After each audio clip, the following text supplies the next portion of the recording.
Buckeye Blues fan, and I'm your host of the BlueNote Fan Report. Yay! This is the only hockey variety show out there, and this is season number 3. That's right, today starts season 3, and I am glad to make a few announcements. First announcement, I am now in association with Gateway City Sports at www.gatewaycitysports.com. I'm doing blog writing for them. I'm also going to link my videos to their site. Real happy. I mean, they're really encouraging me. It's a great thing, and you guys have been watching and reading the articles. I appreciate it, and I've gotten some really great feedback. So I'm starting season 3. Well, you know what? Today is the 14th of December. 14th of December. And I have a special show, but before I get there, you may not know this, but you have 6 days left. That's right, till the 20th. If you are a member of the Hawaii St. Louis Blues Fan Clan on Facebook, we have a Christmas tree contest. All Christmas trees need to be put on, that's in the announcement, by the 20th. Then on the 20th, I'm going to make another announcement, and I'm going to show each picture of the Christmas trees that you submit. I'm going to pick a winner on Christmas Eve, but at the same time, on the 21st, I'm going to put a poll up and let you vote. So there'll be a fans poll and a host pick. Got a couple of prizes for you, and I'll tell you one of them. One of them is a Jordan Bennington ornament. I think that'll be nice for someone's Christmas tree for next year. Really looking forward to this contest. Please, if you're out there, get on the Hawaii St. Louis Blues Fan Clan, that group, and join this Christmas tree celebration. Okay, for season 3, I wanted to start this off with a bang! Absolute bang. So I went and did something that you may or may not like, but it's still going to be fun. Today, I have an interview with longtime Blue, bottom 6, tough guy with an iron fist, Jamal Mayers. Jamal played in the late 90s, early 2000s, was part of the President's Cup team, was on the team that went to the Western Conference Finals in 2001 against Colorado. But you know what? Jamal also played for our rivals, the Chicago Blackhawks. And I have a friend that does what I do. His channel's called Windy City Hawkey. Nick, I just had to give him a call and tell him about this opportunity. And you know what? That's what we did.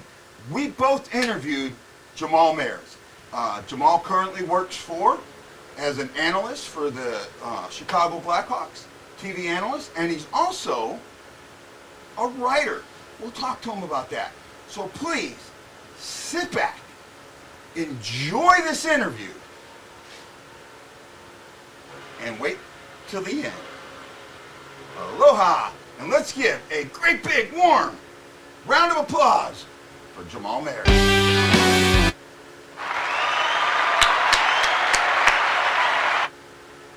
So I want all the BlueNote Fan Report fans out there to give a huge, huge welcome to former St. Louis Blue and Stanley Cup champion Jamal Mayers of the Chicago Blackhawks. Welcome, Jamal. Thank you so much for joining me and Windy City Hawkey. Thanks for having me, guys. How are we doing? Doing all right. How are you? So, Jamal, I'm going to start this off. I want to ask you a little bit. You got to play for the Blues for 10 years. What are some of your best memories of playing with the Blues?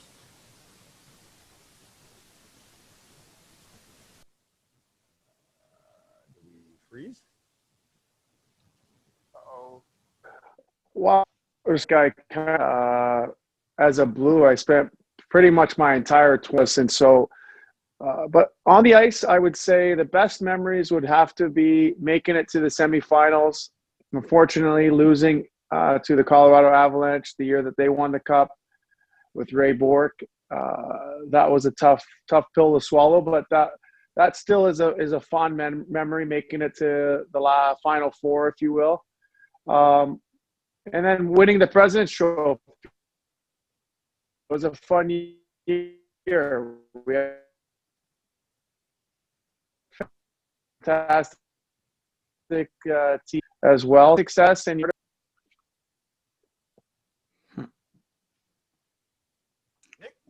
And what was some of your fondest memories playing for the Blackhawks, knowing that you played a couple seasons with them from 11 to 2013?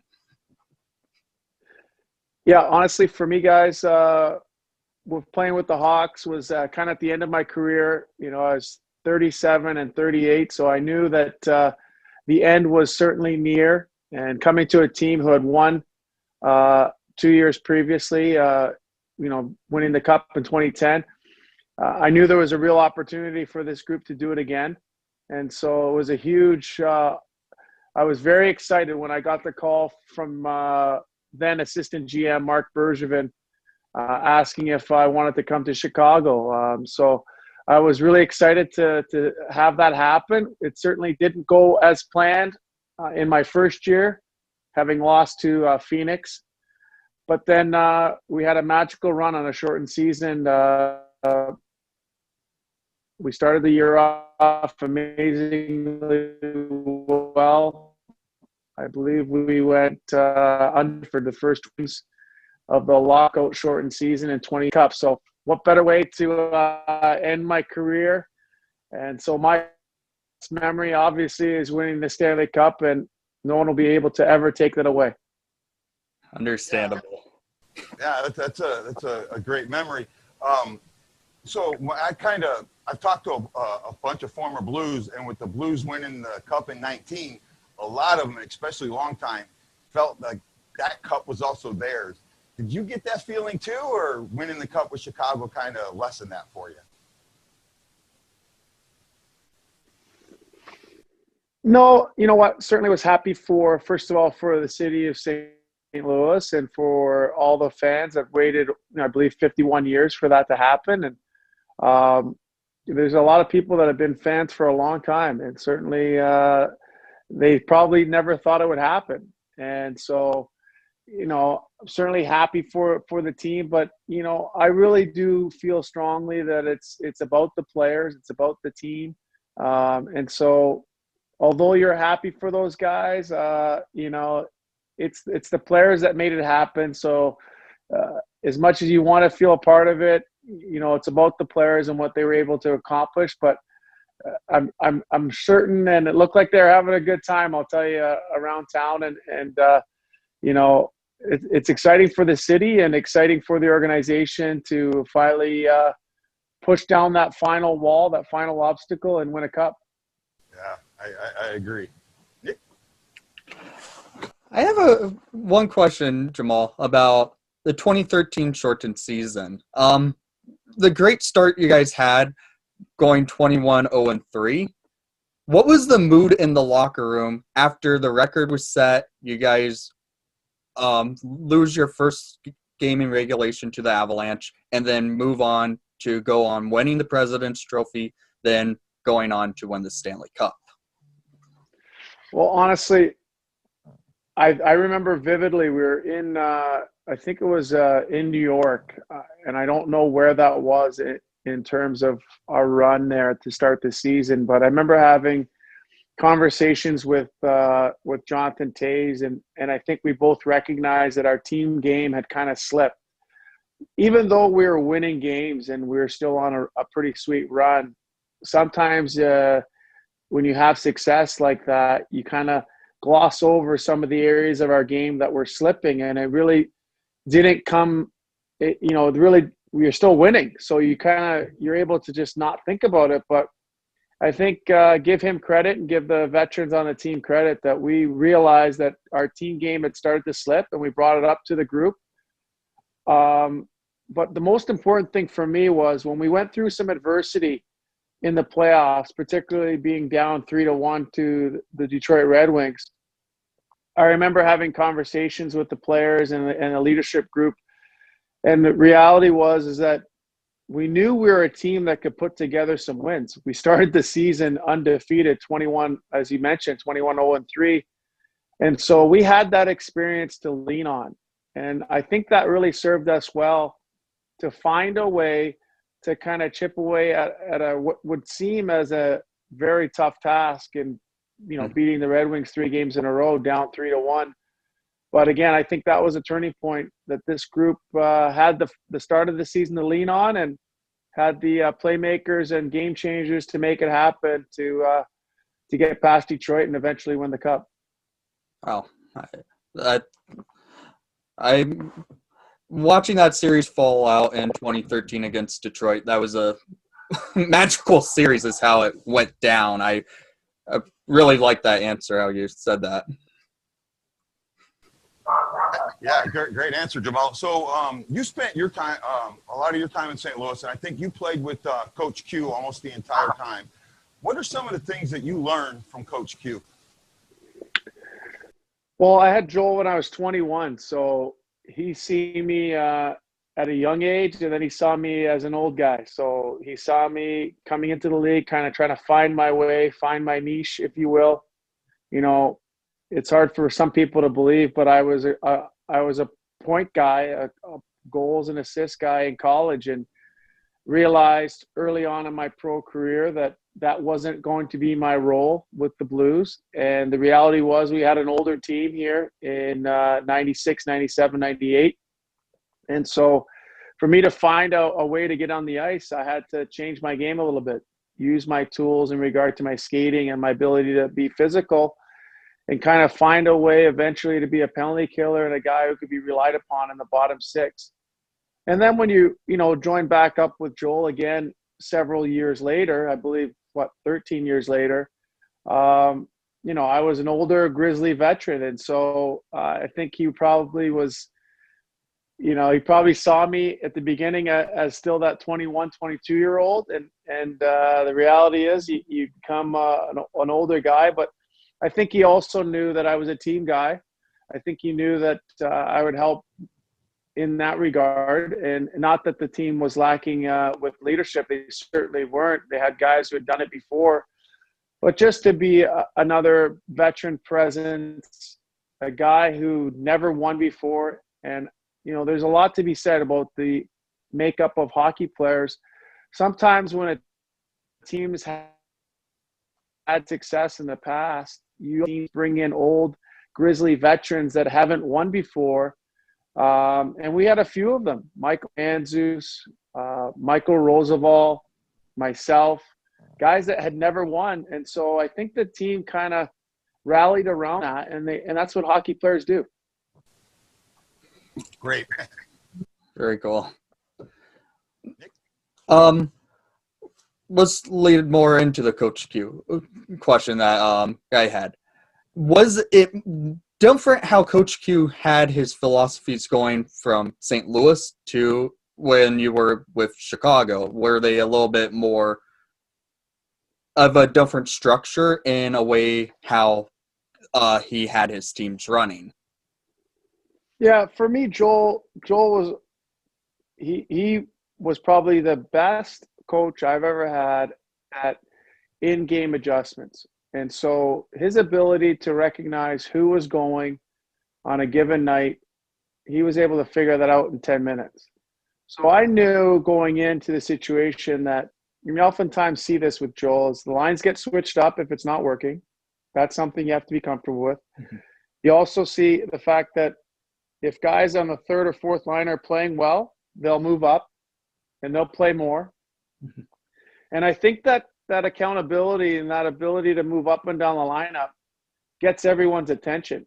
And not much of that had changed. One funny thing I realized, and I was joking with Johnny, I knew him from the World Championships when he was still, I believe, a junior or sophomore at North Dakota, and he was debating whether or not to go back to school.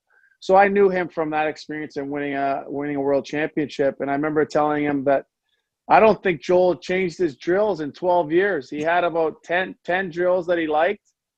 And when I got back reunited with him 13 years later, he's still doing the same drills. So for Joel, it's all about high intensity, quick practices, get on, get off, get the work that you need to get done, get it in, and do everything at a high speed and a high tempo. And, I think he demands a lot of his players in regard to accountability within games. But as far as practice is concerned, you kind of had a routine and you went through it, and you didn't change much, that's for sure. Okay.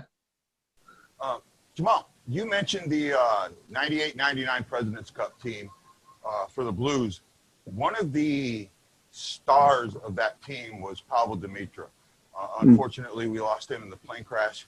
And I've talked to a few other people that knew him. Can you tell us a little bit about what you remember of Pavel and how that might have affected you?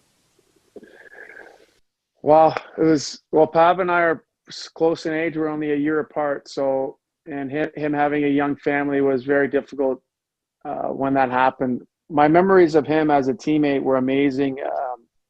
He was always a team first guy. Although he was an all-star, he was also very relatable to the bottom end of the lineup, guys like myself. And, we had similar haircuts, so we had that in common.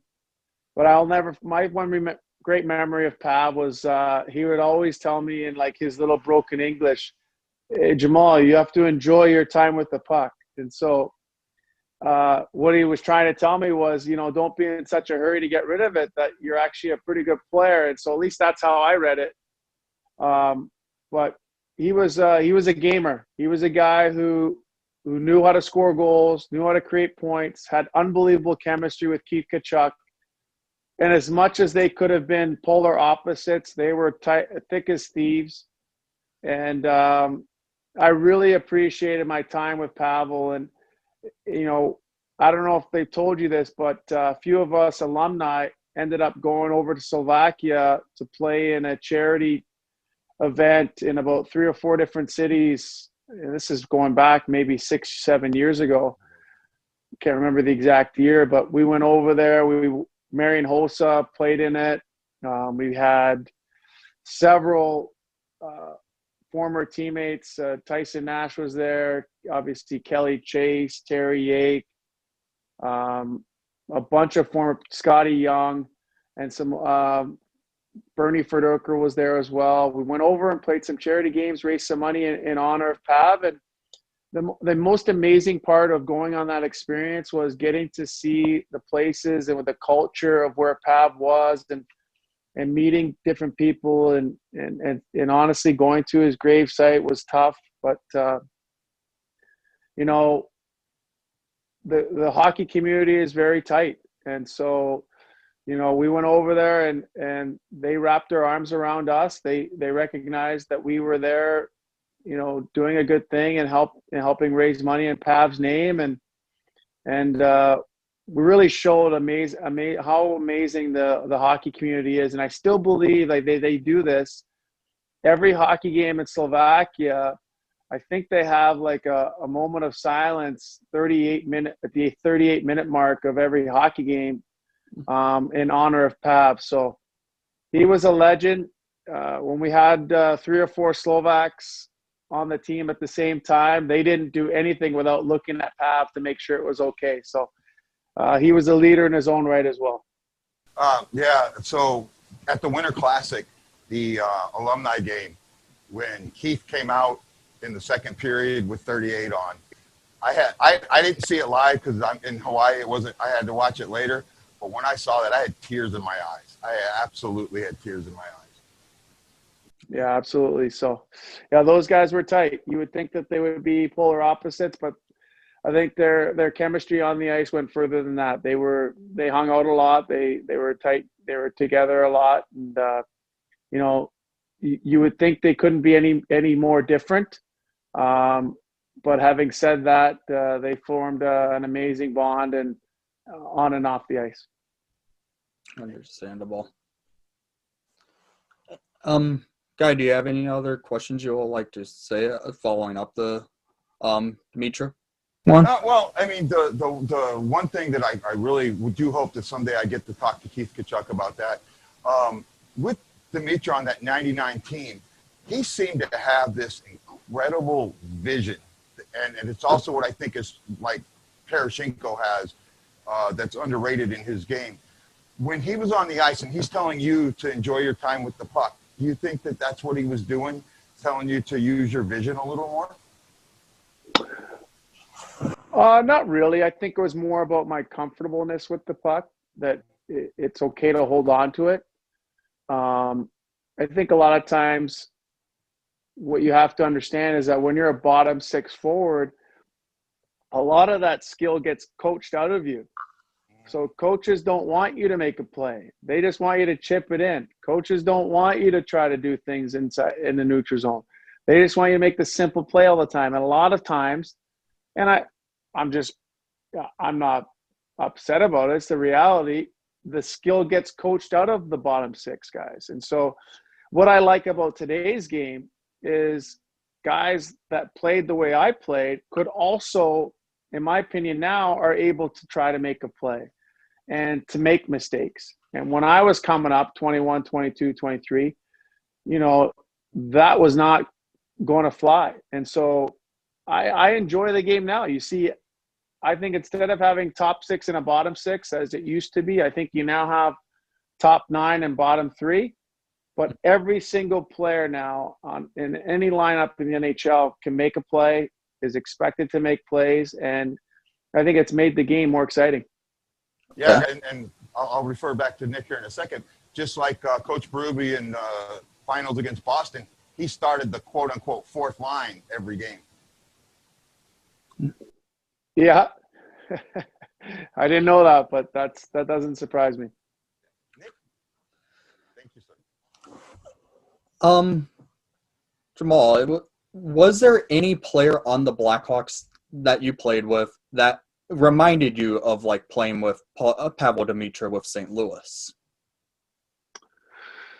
Well, Pav had a unique way about his game. He was unbelievable. I know a lot of young guys do it now, but one of the things that he was patented at doing was going behind the net, passing it back out the same side he was coming from, usually on his backhand, and the line mates would obviously know that that's what he was going to do. And as many times as he did it, he would always fool the goalie. He would always fool players that he was playing against, and basically give his line mates a tap in.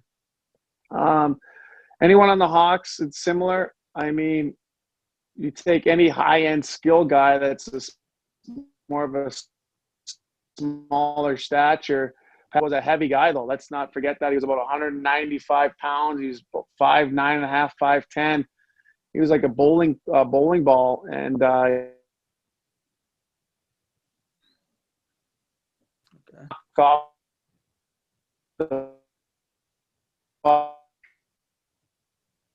compare him. One Hawks, speed, crafty. The easy one to say, Patrick Kane, but not toe drag, shoots the puck more, I think, because his stick's so stiff. So they're different players, but vision certainly, and awareness on the ice, and ability to understand when pressure and trouble is coming, and how to create time and space for his teammates and line mates. They're certainly very similar in that respect. Okay. I was just wanting to know because I know how Pavel Dimitra seemed to be like a leader too, and how he was a skilled player. I was wondering if there was someone that reminded you when you were playing. So I understand where you were going with that. Well, one last question about the Blues before we move on. You developed this right hand that I remember was like steel. How did you develop such a type of hand? Did Kelly Chase or Tony Twist have a little bit to do with that? No, but just fear of getting hit myself. So, I'm sure you've talked to a few guys that enjoyed those fights where you'd see guys getting punched in the, we called it a punch in the face contest. that wasn't my goal. My goal was not to get punched in the face. So fortunately, I was pretty strong, so I could kind of dictate when I was going to punch and when hopefully stop my opponent from punching. But yeah, there's no question. I was all righty all day long, and it's you try to end those fights as quickly as I could, and sometimes they went a little bit longer, but not the part of the game that I necessarily enjoyed, but it kind of happened. You play the role where you're a physical guy. You're getting in there, and you're gonna make people upset at times, and sometimes you got to stick up for a teammate. So back then, it certainly was more prevalent and prominent in the game. To add on to like the fighting aspect, I have one question. 2013, Rafi Torres versus you. Rafi Torres returned from his suspension after that very blatant dirty hit on Marian Hossa in the playoffs in 2012. Everyone had a lot of respect for you after getting into that fight with Torres a few minutes into the game. Can you go through what led to you getting into the fight? Yeah, I mean, up until that point, I've been in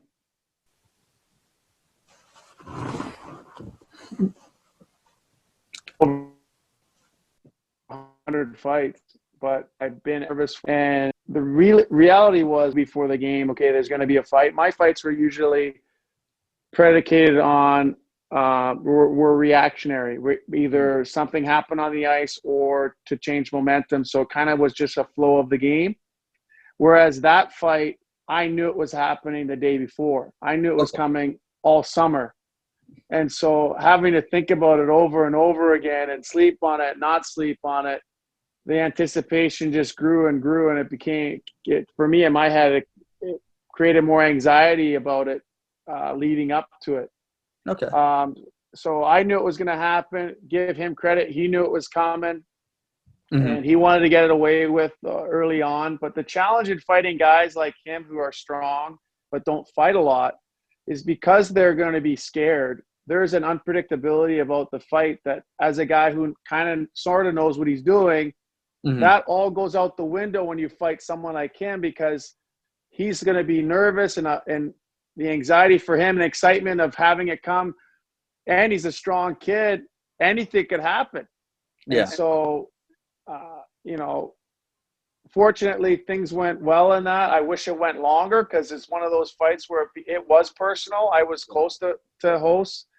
I really did want to put some damage on Rafi for that. I felt like it, not to digress, I feel like at that time, the PA, and they still do, they protect the offender way too often versus the victim.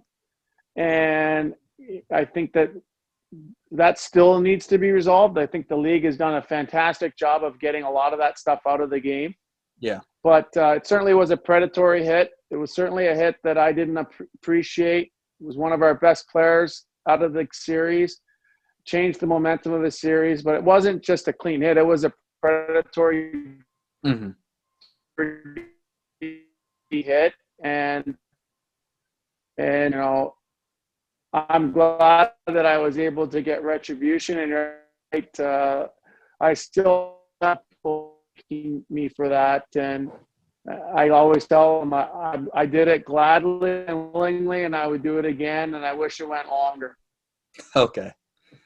And I have a lot of respect for you doing that type of fight because growing up, Hossa was one of those players I respected watching and stuff, and how he was with the Hawks. And when you came to the Hawks and you did your that dropping the gloves with Rafi Torres, it was a good, respectful way of gaining a lot of respect out of a lot of Hawk fans and fans around the hockey world.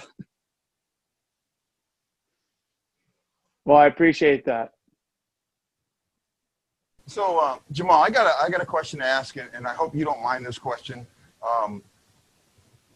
There's a big movement in hockey right now to the diversity of hockey. When you played in St. Louis, did you deal with a lot of racism in that city? Because that city's had some issues with it. Now, I've gone to tons of games, and I'll be honest, I've never seen it, never heard it. Had players like yourself on the team at the time. But I was just kind of wondering how you felt when you were in that city, when you played there, when you lived there, if that was an issue with you, and what do you think about how the league is going about it now?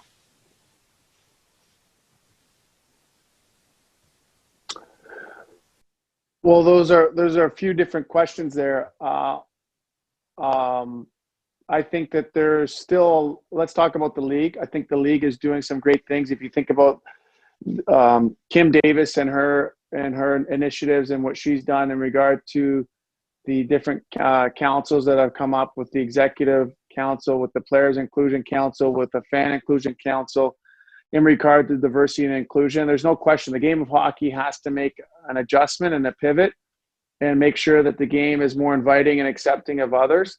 And I think they're on that path. So that's exciting. And I'm excited to be a part of that process as we continue to shape it for everybody, whether it's women, the BIPOC community, and a lot.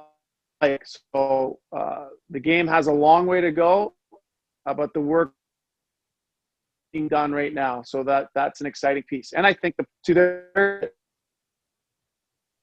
are going to be the will of hockey change in that respect to make it more accepting. I'm encouraged by today's players. They're way more engaging, more accepting of others.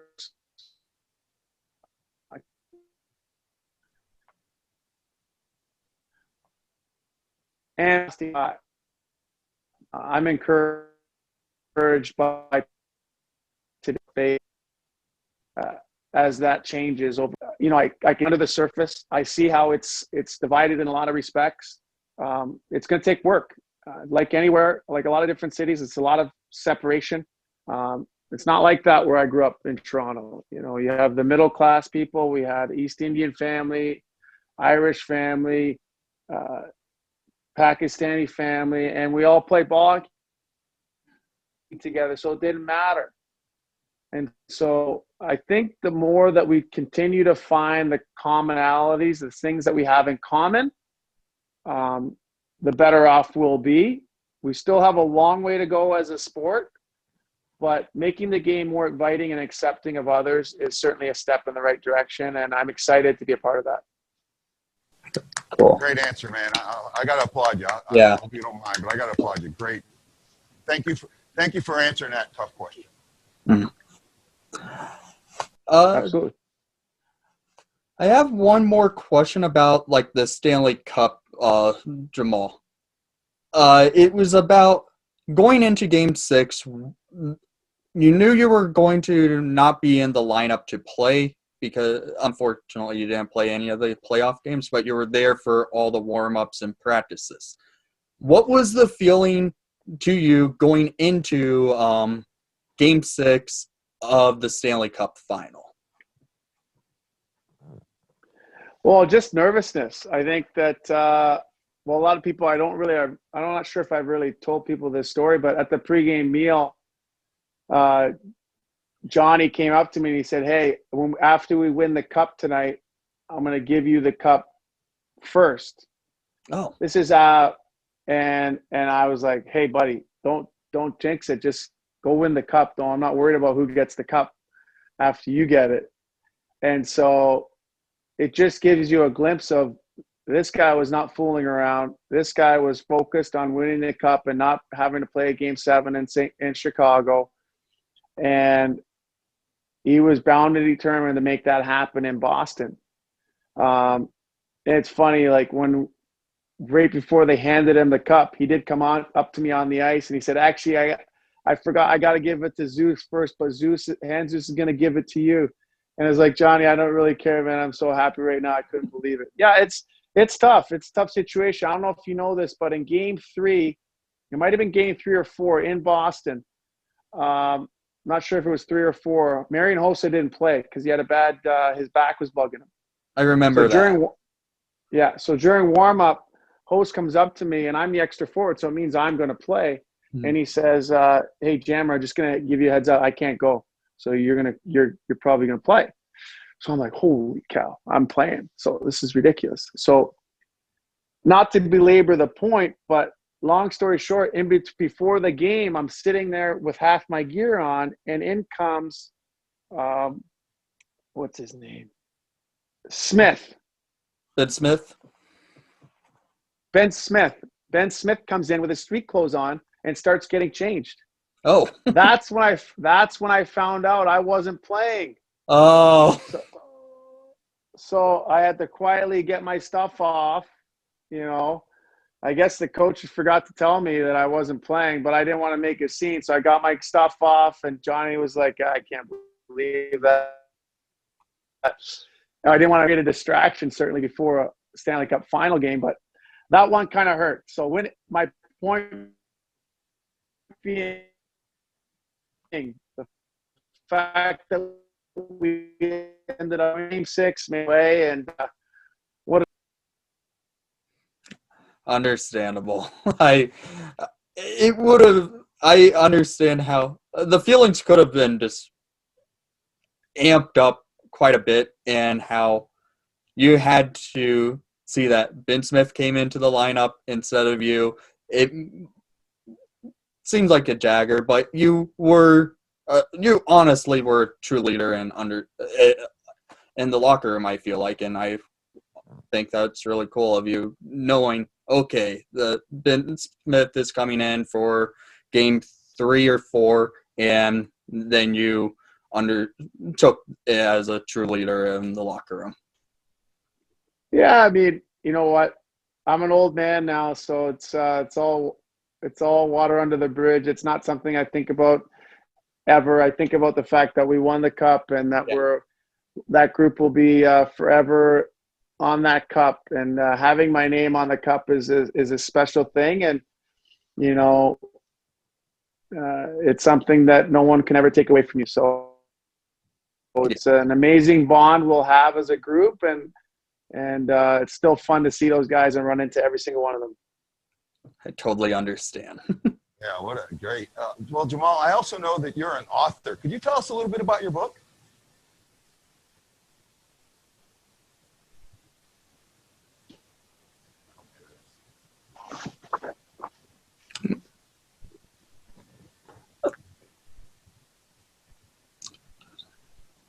Hello? I'm frozen here. Oh. You guys are freezing up. Oh, sorry. Would you be willing to talk about your book just a little bit, Jamal? Let's do it. Yeah, let's do it. Okay. Tell us about your book. Okay, sure. So if you may or may not know, but for the past 6 years, I've been working for the Hawks in the community. And so I do 3 things versus they already have 3 amazing programs. I just try to help highlight them and go visit and see and be on the ice and participate and keep the kids excited. And so one of the programs is called Get Out and Learn. And so we go to these schools, and we take over their phys ed class, and we leave them with the hockey balls, hockey nets, sticks, and balls, and it becomes part of their phys ed unit. And so the kids get to go and they get to play hockey in their gym class. The next extension of that, obviously, is First Stride. So those same kids, after they take part in that goal program, they get to do the First Stride, which is they actually get to try skating. So give credit to our owner. They eliminate all the obstacles. They get buses. They go pick up these kids from their school. They bring them to the practice facility on the west side. They give them the skates, instruction. They get to learn how to skate. They get to do that about 10 times. And then from there, those same kids can do Little Hawks, where they go on the ice and learn how to play hockey for less than $150. They get head-to-toe gear with a stick on the ice to learn how to play.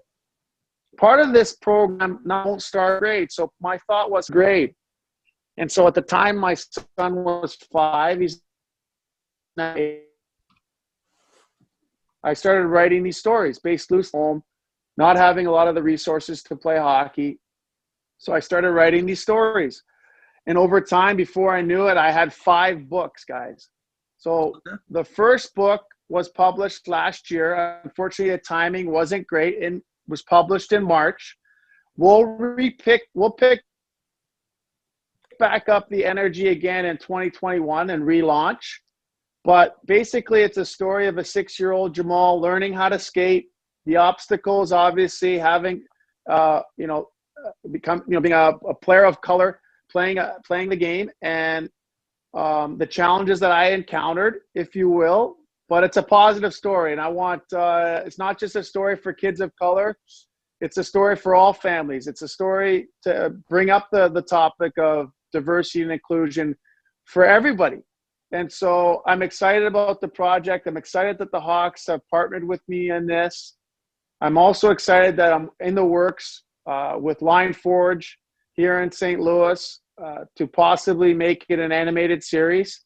So there's a lot of really cool things hopefully coming out about this book, but it's rooted in diversity and inclusion, and it's kind of the timing appears to be right. So hopefully families and kids, get out there, NHLshop.com, and grab your book, fellas. Did you guys get one yet? No, I have not, but I will get one. I was trying to get one, but I had issues I had issues with the buying process. I was trying to get one. I might try and pick one up after the interview. Yeah, check it out. NHLshop.com, $8.99, and a portion of the proceeds go to the Blackhawks Foundation and all the great work that they do as well. So, thanks. Absolutely. So, Jamal, now that, obviously I'm a Blues fan. He's a Blackhawks fan. And you're one of the few people that got to see this rivalry from both sides.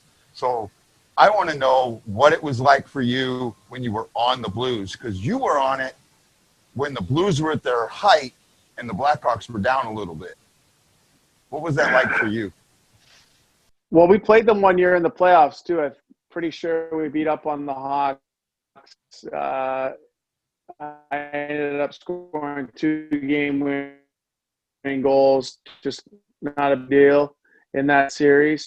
But no, it was honestly, it was fun. I remember having battles against Matt Barnaby, lining up against Taser at the beginning of his career, realizing that, wow, this group's going to be special very soon.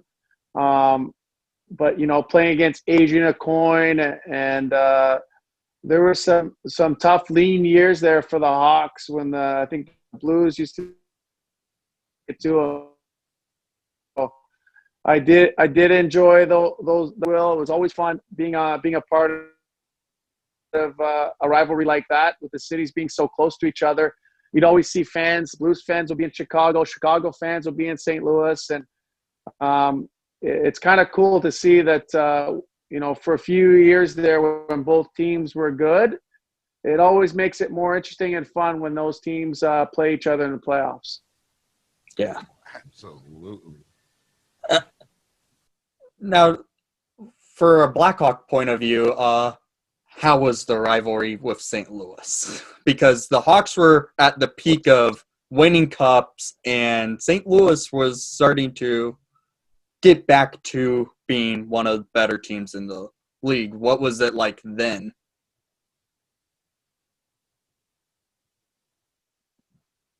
Yeah, I would say when I was with the Hawks, the Blues always thought they would bully the Blackhawks, and our best players, Taze, Kane, Keith, would not let that happen. So they would invite that type of game because they would just find a way to weave through it, find a way to avoid that type of game and use their skill and their smarts to beat up on the Blues. So it was I know you don't like to hear this, but those were fun games, but the Hawks usually came up on top. Yes. Well, it really doesn't matter. It's a great rivalry. I think it's probably one of the best ones in hockey. To me, I think the It only one that is. beats it is Toronto, Montreal, maybe. But to hear you say that, see, a lot of fans think that it's just the fans' rivalry, not the team's rivalry. To hear that the teams still get that feeling, really. And now, real quick, unfortunately, I just thought the question. The NHL may take Chicago and St. Louis out of a division for a year. You being a Chicago analyst, what do you think about that? Yeah, I understand. It's difficult times and difficult decisions have to be made in regard to this year. But I think you got to look at the positives. The positives, you have an all Canadian division. That'll be kind of cool. It'll be interesting to see what all the other divisions shake out. They'll always be rivals. Go back to the old Norris division. I think they called it the Chuck Norris division. That's not going away. I think the NHL realizes where the rivalries lie and how important they are to stay together. I think it was tough to see Detroit go to the East for both teams. But those rivalries will be there, and they'll be there for a long time. Understandable. Yeah, knowing how the rivalries are between the fans and players, I can't see that rivalry ever dying as a historical value and just pure hockey value. Yeah, exactly. You have to, let's be honest. Rivalries are born because teams are good enough to play against each other in the playoffs. Mm-hmm. As much as you want to create rivalries in the regular season, they're born in the playoffs. And the Hawks and the Blues have a substantial history, as does Montreal, Toronto, as does Detroit, Colorado, and the history of playing each other in the playoffs. And so it's all cyclical. Right now, arguably the Blues are on top of that. Yeah. The Hawks had a run for about 12 years. They were beating up on the Blues, and we'll see how long the Blues have it. I think the Hawks will find a way to get it back here in a couple of years, but it's not going away. It's fun. It's fun to be a part of as a player. Even more fun now as a fan. Yeah, as a fan, I think me and Nick can both agree. And actually, the one thing that may come out of this division realignment is that old style playoffs. So you could create some new rivalries within some of the teams. St. Louis with Arizona or Vegas, Chicago with renew it with Detroit or maybe with Columbus. Depending on how things go. So it really could be interesting the way these play out. Now I want you to put your analyst hat on, and you kind of mentioned it a little bit. Chicago is going through a rebuild. What is going to be their biggest challenge in this upcoming season? Goaltending. I think they decided that they're going to go with some unproven goalies in a tandem fashion, and the real challenge is going to be which one of those three young goalies are going to take the net. I think it's tough to see a guy for goal who in recent years has had his injury issue. The chances and quality chances that he faces on a nightly basis. He was arguably, with Patrick Kane, been their best player the last year and a half. So it's tough to lose him. He's an important person in the locker room, an important player on the ice. To me, that'll be the biggest adjustment for this group is not having the dependability, the accountability in goal. But the Hawks management are way more in tune with the development of their young players. So I have to put the trust in them as well, that they're making the right decision, and hopefully one of those young guys can step up. Which one of those young guys do you think has the most potential to step up? Jeez, I don't know. What's the is it Swedish kid? Kevin Lankinen? Yeah, I'm hoping. Is he Finnish? Yeah, he's Finnish. Yes, let's hope him. Okay. I do like Lakin, and I saw him play a couple times in Rockford, and he looks pretty good. Hopefully, he can pan it out in the NHL. Yeah. Well, let's see. Hopefully. And it looks like the Hawks do have a few younger defensemen also coming up, like Ian Mitchell and Nick Beaudin, and if you want to include Adam Boquist since he had his rookie season last year. Do you think that could help them improve their defense that they had issues with in the past couple of seasons?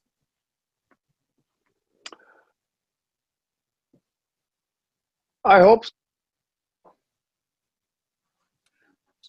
Okay. I think the reality is you need in a perfectly linear path for him. Mm-hmm. It never is for young defensemen. It's going to take time. He needs to get a little bit stronger net front. I think his defending was adequate. It wasn't. It was good enough on the peripheral, but net front, it was lacking. I think that's something he'll have to work on. But I like his upside. I think he's a very, very skilled defenseman who creates offense, is not afraid to jump up in the play. And those guys, you can't teach those types of instinctual attributes he has as a defenseman. Ian Mitchell, my understanding is he has a lot of the same attributes. And so it'll be fun to see some of these young guys step up and play. It's not easy as a defenseman. I think we get spoiled as fans when you see the Cale McCarrs and you see the young defenseman in Vancouver, Hughes, step up and have success instantaneously. It's not always the case. Yeah. And so I think we have to temper our expectations of someone like Ian and give him a chance to mature. It might take half a season in Rockford to get there, but hopefully the fans have some patience. I think this team in a couple of years could be right back there where they need to be. Hopefully. Yeah, well, one of the things that I'm kind of wondering about is both Jonathan Toews and Patrick Kane have voiced some displeasure with how management is handling this rebuild. Both of them are still at the top of their game and have a lot of trade value. Do you think that they could be traded this season? No, I don't know. First of all, they have no movement clauses, so they'll decide whether or not they move or not. But no player wants to stay. There's no one. Doesn't matter if you have a no movement. If team doesn't want you, you're not going to want to stay. Let's be frank about that. So, these guys are lifer. I see them as only Chicago Blackhawks, but Wayne Gretzky was traded. So anyone can be traded. It's tough to say. I think that this team they're going to be patient for 2 years, but in 2 years, if this team isn't getting close to back to where they want to be, it might change from their perspective.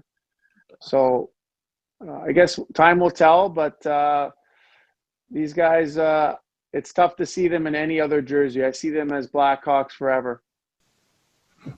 I can see that. It was a fair question, though, I hope. Yeah, absolutely. Yeah, I hope to see Toews and Kane stay as Hawks the rest of their careers because they're legends in Chicago at this point. They are outstanding, and I hope to never see them in another uniform. I can appreciate that. Well, we've taken a lot of your time, Jamal. I want to thank you so much. But I noticed one thing. If you look back at Hockey Nick there, got a bunch of jerseys. I don't see a Jamal Mayers jersey on, Nick. Oh, they must have been sold out. Yeah, they were sold out, Jamal. That's all right. That's all right. I'll send you one. It'll be you and my mom. It'll be you and my mom wearing them to the game. That's about it. That sounds like a plan. How about I get a Blues one? Yeah, there you go. Hey, I'm wearing They're my for sale coho too. I'm wearing my coho because this is what you would have worn. That's right. I like the shiny shoulders. Yeah. This I actually got. It's fading away, but I got Ken Wilson's signature on it when he was here, so I ran into him for a while. I got his old baby. Nice. Well, Jamal, again, I want to say thank you so much from the bottom of my heart and from all of those who watch the Blue Note Fan Report. Thank you so much for joining me on the Blue Note Fan Report today. And I would like to say thank you, Jamal, for joining the Windy City Hawkey, my channel, for taking your time, answering questions from just pure fans. And it's awesome of you using your time and doing this with us today. Absolutely. You guys have been great talking to you both. And I like to see that you guys are still getting along. You could be rivals, but I think you guys have shown everybody how it should be done. So great job. All right. Thank you. Well, Jamal, I got to do my normal closing. This is Guy, the Hawaii Blues fan, saying aloha, mahalo. And I know at one time, y'all, I was bleeding blue with you. And I hope this isn't the last time I have you on the Blue Note Fan Report. Sounds good. See you, fellas. Thank you, Jamal. I'm just going to say it. Damn, Nick, that was a lot of freaking fun. Yeah, it was a lot of fun. You know, I do apologize to everyone. Sometimes when you do these Zooms, video is choppy. Please pardon us and apologize for that. But great questions, Nick. I just want to say great questions. Thank you, and you had some great questions as well. And, you know, Nick, this is not going to be the last time that we do a collab. I want Windy City Hawkey and the Blue Note Fan Report to be friends, to do shows together, to let people know that while we hate each other on the ice, we're compadres on the channels. Mm-hmm. Right? Nick? Yeah. You're going to hate me saying this, but this is Guy, the Hawaii Blues fan, saying, I'm bleeding blue with you, my friend. And this is Nick from Windy City Hawkey. And most of all, let's go Hawks. Aloha, my friend. Wow, Nick, thank you. That was such a great interview, man. That's not going to be the last time me and Nick do a collab. I'm telling you, he's fun to talk with. I don't care if he's a Blackhawks fan or not. I enjoyed it. Nick, thank you so much for joining me on the Blue Note Fan Report. That was a fun interview and a great way to kick off my season number 3. Well, guys, I'm a blog writer now. That's right. So here's my blog address. Check it out. I've got 3 articles out there. I'm working on a couple more. Good times. Good times are ahead. All I got to say is this is Guy, the Hawaii Blues fan, saying aloha, mahalo. Let's go Blues! Let's go Blues! And you gotta know that I am bleeding blue with you! And I'll see you on the next Blue Note Fan Report. Aloha!